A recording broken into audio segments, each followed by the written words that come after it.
Bonsoir Alain Duval. Vous êtes franc-maçon, grand maître de la Grande Loge de France. Vous êtes à Montpellier aujourd'hui donc pour inaugurer un lieu de réunion, un temple, un site maçonnique. Comment peut-on appeler cet endroit? Un temple maçonnique, c'est tout simplement le lieu où se réunissent les francs-maçons.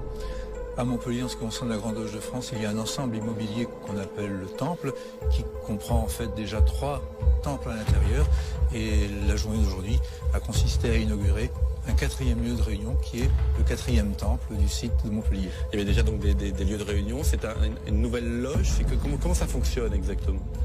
Personnel, puisque j'ai assisté à la naissance du cercle Mozart lors de plusieurs dîners dans l'Hérault chez mon beau-père Pierre Montagne il y a bien longtemps, avec toutes les personnalités dont je tairai le nom, qui ont porté le cercle sur les fonds baptismaux et qui en ont fait, je dirais aujourd'hui, un cercle d'influence incontournable.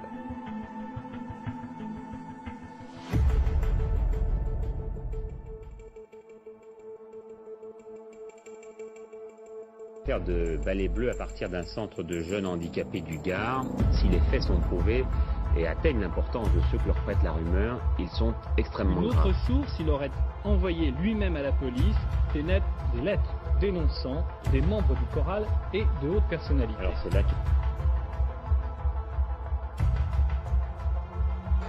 Le matériel choral se trouve dans l'affaire Zandvoort. Zandvoort se trouve dans l'affaire Criès, à Bruxelles. Et le Criès est impliqué par rapport aux personnes concernées par la liste d'adresses du réseau choral. Parmi ces photos, il y a celle d'un magistrat français qui est déculotté. Un magistrat français. Un magistrat français, un haut magistrat français, que l'on voit déculotté avec un petit garçon.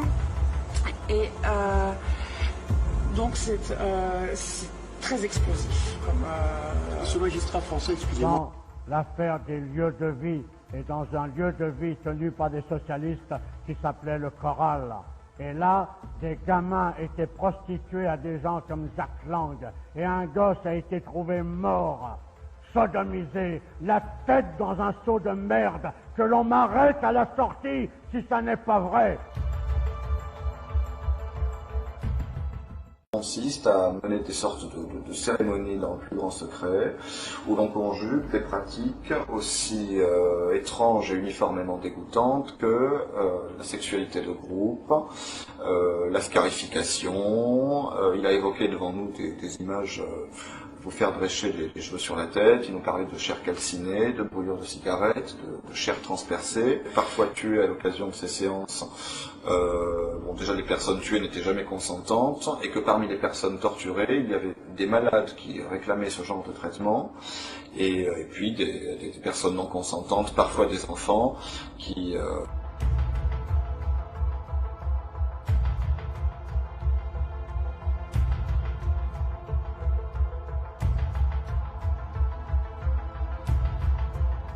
Imaginez que dans le bâtiment qui se situe juste à quelques mètres derrière moi, l'on pourrait retrouver des personnes qui collaborent avec un des plus gros réseaux de pédocriminels du pays.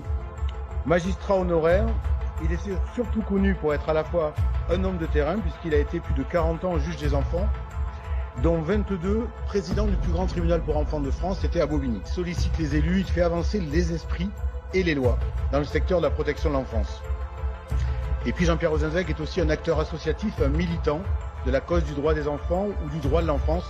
On va prendre le temps d'explorer tout ça. Des experts médicaux qui me parlent de tétraplégie, c'est-à-dire ils ont détruit la moelle épinière de ma fille par sodomie. Témoignez pour moi, voilà, Lydia, que vous partagez, qui est esclave sexuelle dans le département de l'Hérault.